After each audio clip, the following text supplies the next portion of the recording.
श्रीमन्नारायण नारायण हरि हरि ओम। श्रीमन्नारायण नारायण हरि हरि ओम। श्रीमन्नारायण नारायण हरि हरि ओम। श्रीमन्नारायण नारायण हरि हरि ओम।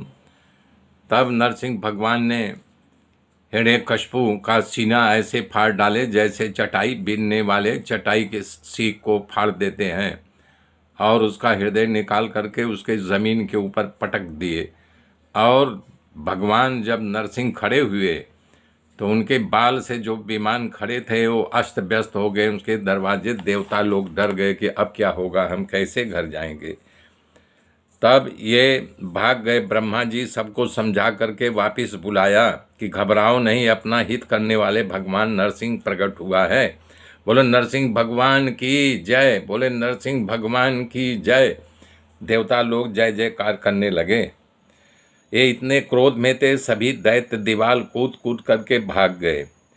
क्रोध में विचार करने लगे कि अब क्या करूं, सब कुछ विचार नहीं आया तो सिंहासन पर बैठ गए। प्रभु क्रोध में कांप रहे थे और आकाश में नगारा बजने लगा। देवता और उनकी पत्नी राजी हो गई तथा पुष्प वर्षा करने लगी। राजी इसलिए हो गई कि उन्हें पुनः स्वर्ग का सुख प्राप्त होगा, स्वर्ग का सिंहासन उनको मिल जाएगा। पर्वतों की गुफा में जो पेड़ों की छांव में, बादलों की छावन में जीवन व्यतीत करते थे, अब सुखपूर्वक रहेंगे। ब्रह्मा जी को लगा भगवान खूब क्रोध में है, अब उनको कैसे शांत किया जाए। तब स्तुति करने लगे, परंतु थोड़ा दूर रह करके स्तुति कर रहे थे। ब्रह्मा जी को भय था कि कहीं दैत्यों को मैंने आशीर्वाद दिया था, वरदान दिया था, उसी क्रोध में हमको भी कहीं झापट न मार दे, तमाचा न मार दे। देवताओं के मेरी बीच में क्या इज्जत रहेगी, इसलिए दूर रह करके प्रार्थना कर रहे थे। तो तुम भी देवता की स्तुति करो। रुद्र, इंद्र, ऋषि, सिद्धियों, विद्याधरो, नागो, मनुष्यों, प्रजापतियों, गंधर्वों, चारणों, यक्षों, बैतालों, किन्नरों सब भगवान की स्तुति करने लगे, लेकिन उनका गुस्सा नहीं शांत हुआ। नारद जी कह रहे हैं इस प्रकार से देवताओं तब लक्ष्मी के पास गए और कहा प्रभु को मनाओ।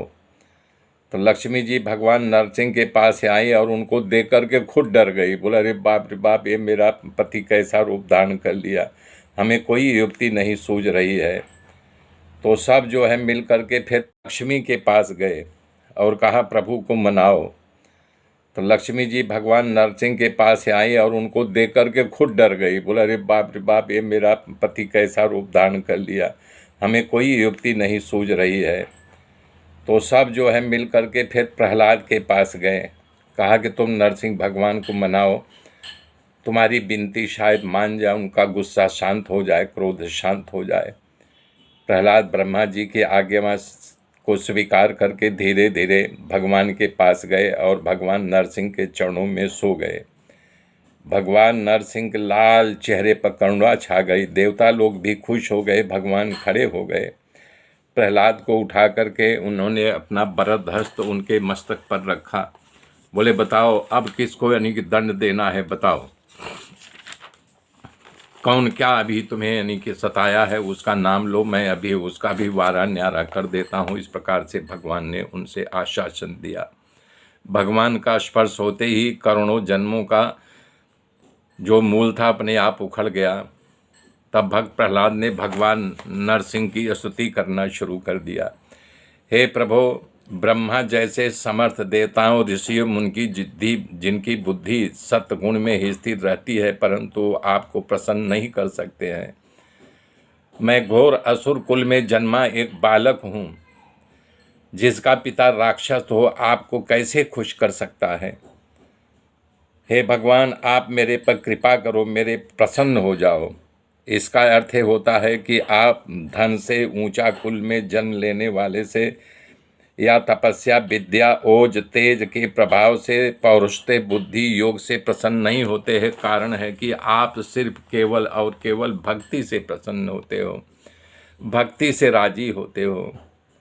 इसी तरह परमात्मा जो मैं आपसे परमात्मा से प्रार्थना कर रहा हूँ, हे प्रभु, जाति का ब्राह्मण हो या बराबर गुण संपन्न हो, पर वो आपका भजन न करे, ते आपके चरणों में नमन न करे, तो ऐसा ब्राह्मण खुद को तारनहार नहीं समझ सकता या खुद को तार नहीं सकता इस भवसागर से।